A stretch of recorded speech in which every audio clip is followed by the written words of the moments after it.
ഇപ്പോൾ ആറന്മുളയിൽ നിന്നുള്ള ഒരു ദൃശ്യമാണ് പ്രേക്ഷകർ കാണുന്നത്. അവിടെ വെള്ളം കയറിയ വീട്ടിൽ നിന്നുള്ള വീട്ടമ്മയെ ഇപ്പോൾ പുറത്തേക്ക് എത്തിക്കുന്നതിന്റെ ദൃശ്യങ്ങളാണ് കാണുന്നത്. സത്രത്തിൽ നിന്ന് എത്തിക്കുന്ന ദൃശ്യങ്ങളാണ് പ്രേക്ഷകർ കാണുന്നത്. ഇപ്പോൾ പലയിടങ്ങളിൽ നിന്നും ഇതേപോലെ മുകൾ ഭാഗത്തു നിന്ന് ആളുകൾ താഴ്ന്ന ഭാഗത്ത് വെള്ളം കയറിയപ്പോൾ മുകൾ നിലയിലേക്ക് പോയ ആളുകളെ താഴേക്ക് എത്തിക്കുന്നതിന്റെ ദൃശ്യങ്ങളാണ് പ്രേക്ഷകർ ഇപ്പോൾ കാണുന്നത്.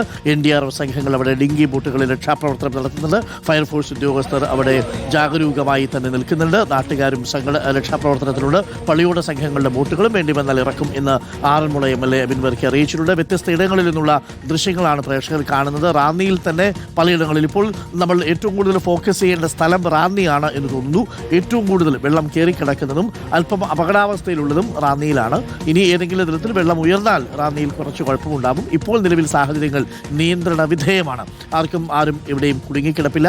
NDRF സംഘങ്ങളെ വിളിച്ചതനുസരിച്ച് അവർ പമ്പയുടെ തീരത്തുള്ള വീടുകളിലേക്ക് പോയി ആളുകളെ രക്ഷിച്ചെടുത്തിട്ടുണ്ട്. വീട് തകർന്നതായിട്ടുള്ള ദൃശ്യങ്ങൾ റാന്നിയിൽ നിന്നില്ല. പക്ഷേ വെള്ളം കയറിയിട്ടുണ്ട്. ടൗണിൽ കടകളിലേക്കും ഉള്ളിലേക്കൊക്കെ വെള്ളം കയറിയിട്ടുണ്ട്. ആ റോഡിലൂടെ ഗതാഗതം ഇപ്പോൾ സാധ്യമല്ല എന്നുള്ള വിവരമാണ് ഇപ്പോൾ പുറത്തു വരുന്നത്. പമ്പയുടെ കാഴ്ചയാണ് പ്രേക്ഷകർ കാണുന്നത്. പമ്പ നിറഞ്ഞ് കവിഞ്ഞ് ഒഴുകുകയാണ്. നിറഞ്ഞു കവിഞ്ഞ് കിടക്കുന്ന പമ്പയെ കാണാം പ്രേക്ഷകർക്ക്. പള്ളിയോടങ്ങളും പ്രേക്ഷകർക്ക് കാണാം. ഇപ്പോൾ പ്രവീൺ പുരുഷോത്തമനുണ്ട്. പ്രവീൺ പുരുഷോത്തമൻ, പമ്പയുടെ റാന്നിയിൽ നിന്നുള്ള വിവിധ ദൃശ്യങ്ങളാണ് നമ്മൾ പ്രേക്ഷകർക്ക് നൽകുന്നത്. ഇപ്പോൾ വെള്ളം കുറച്ച് വലിഞ്ഞു തുടങ്ങുന്നുണ്ടോ? കുറച്ച് നേരമായിട്ട് മഴ പെയ്യാതിരിക്കുന്നത് തെല്ലാശ്വാസമാകുന്നുണ്ടോ? അരുൺ, ഇപ്പോൾ പത്തനംതിട്ടയിൽ മലയോര മേഖലകളിലും റാന്നിയിലും മഴ അല്പം കുറഞ്ഞിട്ടുണ്ട്.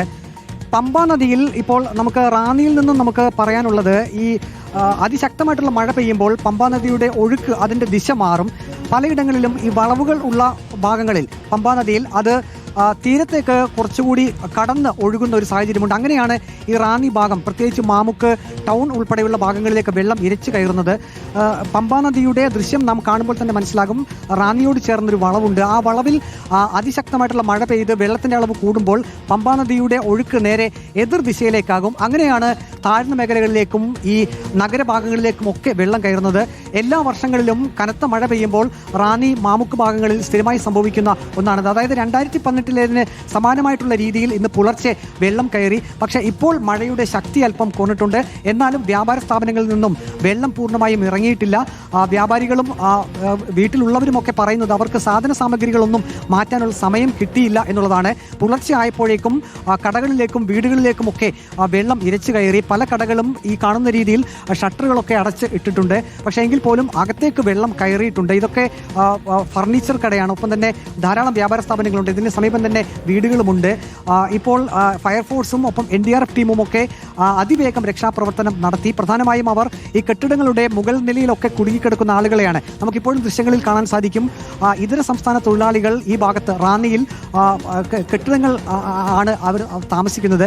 അപ്പോൾ അങ്ങനെയുള്ള ആളുകൾ അവർ രണ്ടാമത്തെ നിലയിലൊക്കെ കുടുങ്ങിക്കിടക്കുന്നുണ്ട്. ഇനിയിപ്പോൾ വെള്ളം ഇറങ്ങി പൂർണ്ണമായും മാറിയെങ്കിൽ മാത്രമേ അവർക്ക് പുറത്തേക്ക് ഇറങ്ങാൻ കഴിയൂ. ഇപ്പോൾ എല്ലാവരുടെയും ഒരു പ്രതീക്ഷ എന്നുള്ളത് മഴ അല്പം തോർന്നിട്ടുണ്ട് പത്തനംതിട്ടയിൽ. അപ്പോൾ വെള്ളം ഈ റോഡിലൊക്കെ കയറിയത് ഏതാനും മണിക്കൂറുകൾ കൊണ്ട് അത് ഒഴുകി മാറും എന്നൊരു പ്രതീക്ഷയാണുള്ളത്.